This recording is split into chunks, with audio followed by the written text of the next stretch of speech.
नमस्कार मेरे दोस्तों, मेरे साथियों, मेरे प्यारे भाइयों बहनों, आईएएस आरएएस विद आरजे में आपका फिर से स्वागत है, हार्दिक अभिनंदन है। तो मेरे दोस्तों, हम आपके सामने फिर से लेकर आ चुके हैं राजस्थान सुजस का ई बुलेटिन। ये बुलेटिन भैया आपके प्रीलिम्स मेंस दोनों में बहुत बहुत बहुत इम्पोर्टेंट है। बस ये है कि आपको एनालिटिकल पावर आपकी अच्छी होनी चाहिए, आप उसका एनालिसिस न्यूज़ का अच्छी तरह से कर पाएँ। जब आप न्यूज़ का अच्छी तरह से एनालिसिस करेंगे तो आप देखेंगे कि यहाँ से मेंस के बहुत सारे प्रश्न बनते हैं। यदि आपने सिलेबस को एक दो बार देखा हो मेंस का सिलेबस, तो आपका ई सुजस बुलेटिन लगभग हर रोज़ एक एक दो दो टॉपिक आपके मेंस के सिलेबस में से कवर करता है। ठीक है दोस्तों, तो मेरे प्यारे भाइयों बहनों, हम सीधा चर्चा पे आएंगे। और चर्चा पे आने से पहले दो बातें, पहले हम एक बात करते थे, अब दो बातें। पहली बात तो ये कि हमें सपोर्ट करने वाले, चैनल को लाइक शेयर सब्सक्राइब करने वाले, उस पर कमेंट करने वाले मेरे सभी दोस्तों को बहुत बहुत सबका धन्यवाद, सबका अभिनंदन। और दोस्तों, यदि आपको इसकी पीडीएफ चाहिए तो आप हमारे टेलीग्राम चैनल से जाके ले लीजिए। मित्रों, हमारे टेलीग्राम चैनल का देखो दोस्तों, नाम जो है वो है IAS RAS विद आरजे। आप इस चैनल को जाके ज्वाइन कर लें, आपको क्या होगा, वहाँ से पीडीएफ मिल जाएगी। और मैं अब किया करूँगा कि आपका जो भी डिस्कशन हुआ करेगा उसमें से मेंस के लायक जो भी टॉपिक निकलेंगे उसको पहले मैं प्रश्न लिखूँगा उसका, फिर उस टॉपिक को समझाऊँगा कि ये टॉपिक देखो किस तरह से उत्तर में तब्दील हो जाता है। ठीक है दोस्तों, यहीं से इसी तरह से आपसे प्रश्न बनते रहेंगे और पूछे जाते रहेंगे। आप किताबें खंगालते रहोगे बड़े बड़े राइटर्स की और आपको कुछ नहीं मिलने वाला वहाँ से। ठीक है, तो दोस्तों अब अपन चलते हैं सीधे न्यूज आर्टिकल के डिस्कशन पर। बहुत लंबा डिस्कशन हो जाएगा, नहीं तो फालतू की बातें करते रहेंगे मित्रों तो अपन। ठीक है, मुझे तो फालतू की बातें ही लगती हैं सारी।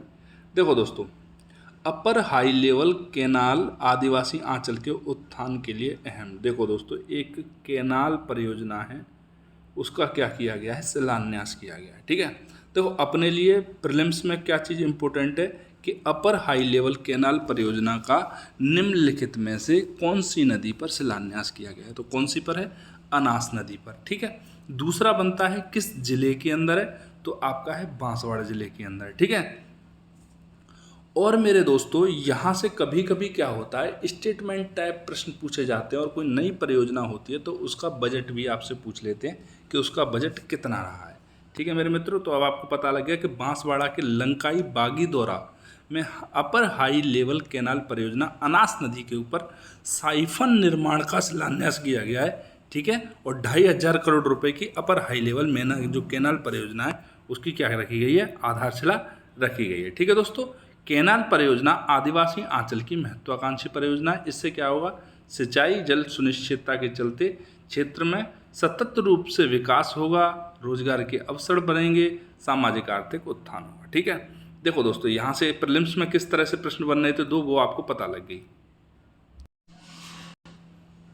ठीक है मित्रों, आपको प्रीलिम्स के प्रश्न की पता लग गई, लेकिन यहाँ से मेंस का एक छोटा प्रश्न बन रहा है, बड़ा नहीं बनना, छोटा बनना है। कौन सा, देखो इसमें एक टर्म आई है, अनास नदी पर साइफन निर्माण।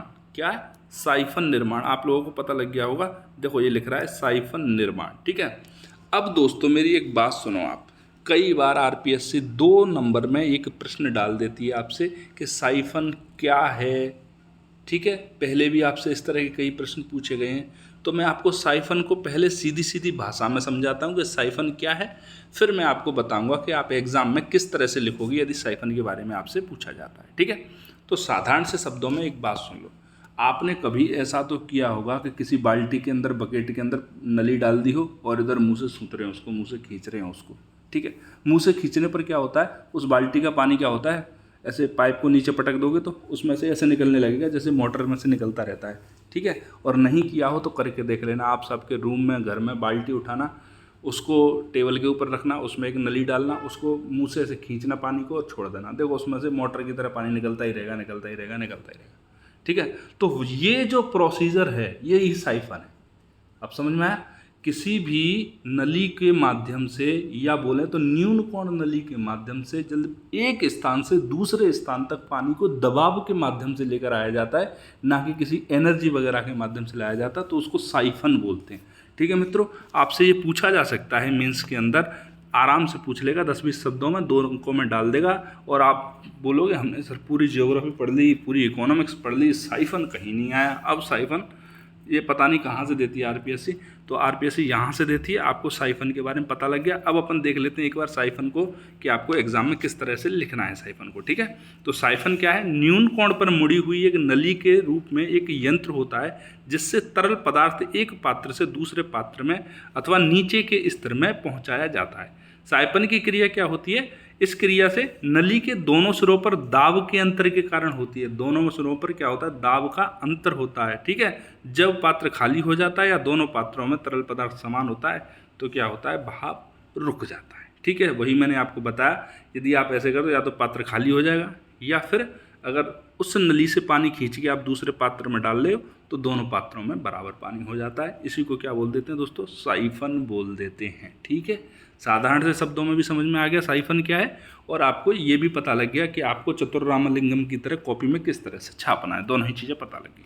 अब यहाँ पर अपने एक और चीज़ की चर्चा की थी, अनास नदी की। किसकी? अनास नदी की। तो भैया उसके साथ सौतेला व्यवहार क्यों? अनास नदी को भी देख लेते हैं। अच्छी बात है, अपना यहाँ पर टॉपिक क्लियर हो जाए तो, ठीक है मित्रों। देखो, अनास नदी कहाँ से निकलती है? मध्य प्रदेश से, आम्बेर गांव से, विंध्याचल की पहाड़ियों से, ठीक। राजस्थान में कहाँ घुसती है? ये एंटर होती है बांसवाड़ा के मेलेडी खेड़ा गांव के पास में, ठीक है। उसके बाद डूंगरपुर में गलियाकोट है, डूंगरपुर के में एक स्थान है गलियाकोट, वहाँ पर माही नदी में ये मिल जाती है। हरण जो है इसकी सहायक नदी है। अनस की सहायक नदी का नाम क्या है? हरण। 3-4 फैक्ट हैं, आप उनको रट लो, प्रीलिम्स में पूछ लेगा। मेंस के लायक तो ये टॉपिक अभी है नहीं। मेंस के लायक तो इसमें एक ही चीज़ थी, वो थी साइफन। साइफन क्या होता है, ठीक है। अब साइफन आपकी समझ में आ गया होगा। देखो दोस्तों, इस परियोजना से क्या होने वाला है? 42,000 हेक्टेयर क्षेत्र में सिंचाई होने वाली है, ठीक है। परियोजना से 6 तहसीलें हैं बांसवाड़ा की, जहां होनी है खुद बांसवाड़ा, एक स्वयं, एक बागीदोड़ा, एक है आपके गांगड़, एक है तलाई, आनंदपुरी, कुशलगढ़ और सज्जनगढ़, ठीक है। 338 गांव हैं, 42,000 हेक्टेयर भूमि सिंचाई की सुविधा उपलब्ध होनी है यहाँ पर। माही परियोजना से बांध से 105 किलोमीटर लंबी मुख्य नहर का निर्माण किया जा रहा है। यहाँ पर मुख्य नहर से फव्वारा पद्धति के माध्यम से सिंचाई सुविधा की जाएगी। ये भी चीज़ बहुत इंपॉर्टेंट है, याद रख लेना, ठीक है। आपसे पूछ लिया जाएगा कि जो क्या नाम है इसका, अपर हाई लेवल जो कैनाल परियोजना है उसमें सिंचाई का माध्यम क्या रहने वाला है, किस माध्यम से सिंचाई की जाएगी? तो फव्वारा पद्धति के माध्यम से यहाँ पर सिंचाई को क्या दिया जा रहा है? बढ़ावा दिया जा रहा है। आपने देखा होगा कि जितनी भी सारे नए प्रोजेक्ट आ रहे हैं उनमें पर ड्रॉप मोर क्रॉप, ये वाला जो फॉर्मूला है उसको लगाया जा रहा है, ठीक है मित्रों। अब देखो, इसमें और कुछ समझाने लायक है नहीं, बस यही चीज़ थी जो मैंने आपको बता दी। अपर हाई लेवल कैनाल के बारे में आपको पता लग गया, ठीक है। साइफन के बारे में आपको पता लग गया, ठीक है। अनास नदी के बारे में आपको पता लग गया, ठीक है। और ये कि मतलब, और यहाँ पर जो सिंचाई है वो किस माध्यम से की जाएगी? तो किससे? फव्वारा पद्धति के माध्यम से की जाएगी। ये भी चीज़ आपको पता लग गई। तो मेरे मित्रों, दूसरा और कोई न्यूज़ है नहीं पहले पेज पे, अपन चलेंगे आगे। देखो, इधर महंगाई से राहत दिलाने का संकल्प ले रहे हैं ये, पर नौकरी दिलाने का संकल्प किसी को नहीं दे रहे, ठीक है। ये देखो, सारे के सारे महंगाई राहत कैंप, महंगाई राहत कैंप, महंगाई राहत कैंप, महंगाई राहत कैंप, बेरोजगारी राहत कैंप पता नहीं कब लगेगा, ठीक है दोस्तों। तो देखो, अब यहाँ आते हैं अपन कोने में, एक छोटी सी न्यूज़ है जो आपके किसी भी वनडे एग्जाम में पूछी जा सकती है। आरएएस के लायक तो ये प्रश्न नहीं है कि जयपुर जिले के चिमनपुरा में बाबा नारायण दास राजकीय कृषि कॉलेज खोला जाएगा। ये एग्रीकल्चर कॉलेज, यहाँ पर आप इसको एक एग्जाम्पल के रूप में अगर जो है यूज ले सकते हैं तो यूज लेना चाहते हैं तो ले सकते हैं, अदरवाइज इसमें से कोई प्रश्न तो नहीं बनेगा। बाकी छोटे जो एग्ज़ाम है उनके अंदर यहाँ से प्रश्न बन जाएगा कि नया जो राजकीय कॉलेज है बाबा नारायण दास, वो कहाँ पर खोला गया है, ठीक है दोस्तों। अब देखो दोस्तों, इसके साइड में एक और न्यूज़ है जो अपने एग्जाम के लिए बहुत इंपॉर्टेंट होने वाली है। मैं तो कह रहा हूँ किसी भी एग्जाम के लिए बहुत इंपॉर्टेंट होने वाली है, ठीक है। देखो दोस्तों, जब भी कोई नई परियोजना होती है, नई योजना होती है, वो आपके एग्जाम के लिए बहुत बहुत बहुत इंपॉर्टेंट हो जाती है, ठीक है। तो खेत में घर के लिए 50 लाख रुपए तक का ऋण, तो खेत में घर के लिए दिया जा रहा है, ठीक है। कहाँ? आपका घर भले ही पहले से मौजूद है, लेकिन आप अगर खेत में, अपने खेत में जाके घर बनाना चाह रहे हैं तो आपको 50 लाख रुपए तक का ऋण प्रदान किया जाएगा, ठीक है दोस्तों। हम इसको डिटेल में देख लेते हैं। देखो दोस्तों, इसमें एक चीज़ आपको लिखी दिख रही होगी सबसे सामने कि सहकारिता विभाग ने सहकार ग्राम आवास योजना शुरू की है। तो इस योजना का नाम क्या है? सहकार ग्राम आवास योजना। तो इस योजना के क्या क्या प्रोविजंस हैं वो अभी तक सिर्फ यहीं पर बताए गए हैं और यहाँ पर बताए गए पर्याप्त हैं आपके एग्जाम के लिए। इससे ज़्यादा आपको पढ़ने लिखने की भी ज़रूरत नहीं है। बहुत ज़्यादा रटोगे तो कोई फ़ायदा नहीं होने वाला आपको, ठीक है। मतलब की चीज़ों को दिमाग में स्थान दो, बाकी सारी चीज़ों को भगा दो। सिलेक्शन होने के लिए ये चीज़ इंपॉर्टेंट नहीं है कि आपको क्या पढ़ना है, जबकि इम्पोर्टेंट सबसे ज़्यादा ये है कि आपको छोड़ना क्या है, क्योंकि पढ़ना तो बहुत कुछ है ही, जो छोड़ना सीख गया वो सिलेक्शन ले जाता है, और छोड़ने को ही स्मार्ट स्टडी बोलते हैं। ठीक है दोस्तों।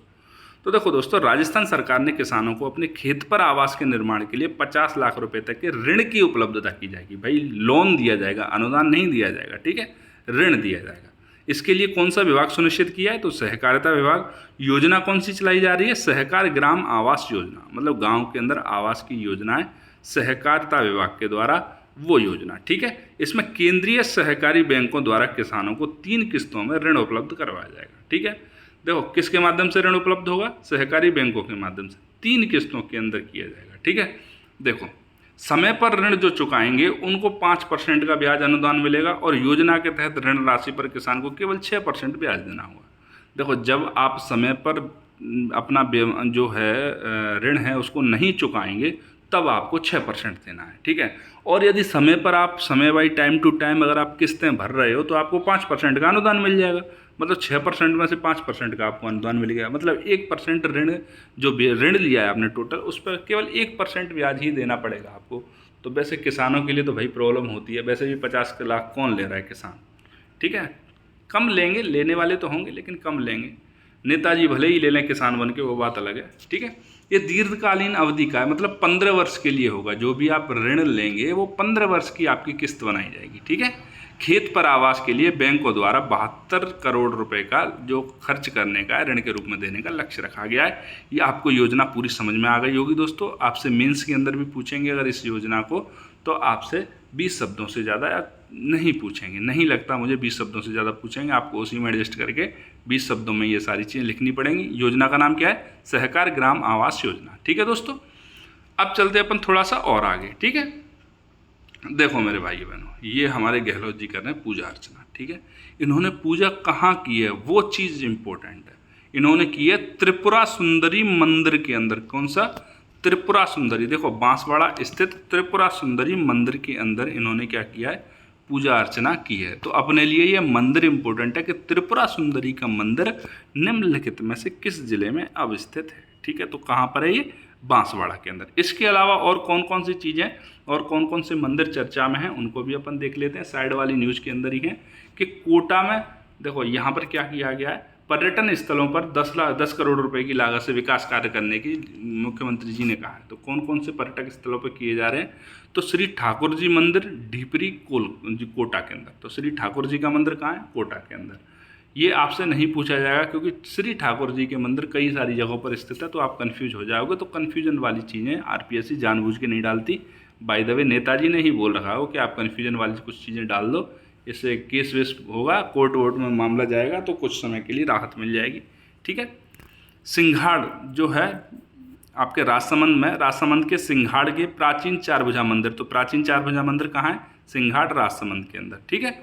और बीकानेर के श्री डूंगरगढ़ में स्थित बिग्गाजी धाम। बिग्गाजी धाम कौन सी जगह स्थित है आपका, श्री डूंगरगढ़ बीकानेर के अंदर। इन 3-4 नामों को आप एक जगह पर नोट कर लेना। वैसे मैं आपको पीडीएफ की फॉर्म में ये सारी की सारी चीज़ें दे दूंगा। ठीक है दोस्तों। मैं सीधा स्क्रीनशॉट वगैरह लेके जो चीज़ जिस तरह से होती है मैं आपको पूरा प्रोवाइड करवाता हूँ, टेंशन मत लेने की कोई बात नहीं है। देखो दोस्तों, पहले अपन बाल श्रम जो दिवस है उसके बारे में चर्चा कर लेते हैं अपन यहाँ पर। उसके बाद अपन मेंस का प्रश्न देखने वाले हैं यहाँ से। आज मेंस का प्रश्न बनेगा यहाँ से। ठीक है। देखो दोस्तों, विश्व बाल श्रम निषेध दिवस, इस दिवस के बारे में जान लो। कब मनाया जाता है, 12 जून को। अंतर्राष्ट्रीय श्रम संगठन ने 2002 में बाल श्रम के खिलाफ में विश्व दिवस की शुरुआत करी थी। ठीक है। 2002 से मनाया जा रहा है, प्रतिवर्ष मनाया जा रहा है। इसका उद्देश्य क्या है, बाल श्रम के मुद्दों पर दुनिया का ध्यान आकर्षित करना और इससे जो लड़ने के जो प्रभावी कारक हो सकते हैं, प्रभावी प्रयास हो सकते हैं, उनको प्रोत्साहित करना। ठीक है मेरे दोस्तों। और इस बार की थीम क्या है, social justice for all and child labour, मतलब सभी के लिए। और जो श्रम है, जो बाल श्रम है, उन सब के लिए क्या करना है अपन को, सोशल जस्टिस, सामाजिक न्याय, सब उनको प्रोवाइड करना है। ठीक है मेरे मित्रों। अब चलते हैं अपन आज के सबसे इम्पोर्टेंट आर्टिकल की तरफ। ये आर्टिकल आपको पॉलिटी वाले सेक्शन से क्वेश्चन देने आया है। ठीक है। एक प्रश्न देने के लिए आया है। ये पॉलिटी वाले सेक्शन में भी आ सकता है। ये आपका क्या बोले, एथिक्स वाले सेक्शन में भी आ सकता है। मीडिया के अंदर जो भी अपन क्या बोलते हैं, मानवीय मूल्यों की बात करते हैं, वहाँ से भी आ सकता है। और पब्लिक एडमिनिस्ट्रेशन मतलब लोक प्रशासन से भी संबंधित है। ये बहुत छोटा सा आर्टिकल है लेकिन बहुत काम का आर्टिकल है। ठीक है, तो पहले अपन प्रश्न देख लेते हैं कि यहाँ से आपका प्रश्न किस प्रकार बन सकता है। ठीक है दोस्तों, देखो प्रश्न बनेगा कि मीडिया को लोकतंत्र का चौथा स्तंभ क्यों कहा जाता है? मीडिया में विद्यमान कमियों पर टिप्पणी कीजिए। ठीक है, क्या करना है आपको? टिप्पणी करनी है। यहाँ आपको दोनों चीज़ों के जवाब मिलेंगे कि मीडिया लोकतंत्र का चौथा स्तंभ क्यों कही जाती है, और ये भी चीज़ मिलेगी कि हमारे भारतीय मीडिया उसमें क्या क्या कमियाँ हैं। ठीक है, अब आप गोदी मीडिया लेके मत बैठ जाना, इस तरह के शब्दों का प्रयोग करोगे ना एग्जाम के अंदर तो होगी जय जय। आप फिर अभी तक सीख ही नहीं पाए हो कि आरएएस कैसे बना जाता है।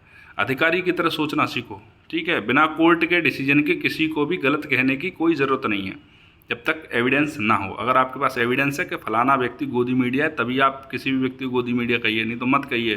कॉपी के अंदर तो बिल्कुल मत लिखिए, कतई मत लिखिए। आपका एक प्रश्न पूरी कॉपी को ले बीतेगा नहीं तो। ठीक है, देखो श्री हरिदेव जोशी विश्वविद्यालय और संयुक्त राष्ट्र जनसंख्या कोष के बीच में क्या हुआ है?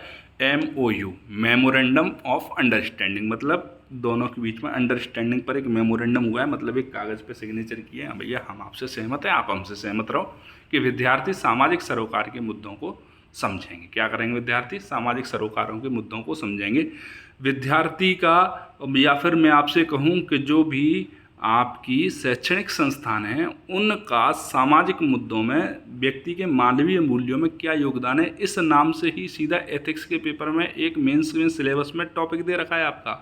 ठीक है, अब अपन देख लेते हैं कि मीडिया के बारे में। पहले तो जो MOU हुआ है वो क्या है उसको देख लेते हैं, और फिर अपन देख लेंगे कि मीडिया चौथा स्तंभ कैसे है और उसमें क्या क्या कमियां हैं। ठीक है दोस्तों, देखो दोस्तों, मीडिया के विभिन्न क्षेत्रों की पढ़ाई कर रहे विद्यार्थियों में स्वास्थ्य, जेंडर और सामाजिक सरोकारों से जुड़े मुद्दों की समझ बढ़ाने के लिए, किस लिए हुआ है, क्या उद्देश्य है इस MOU का?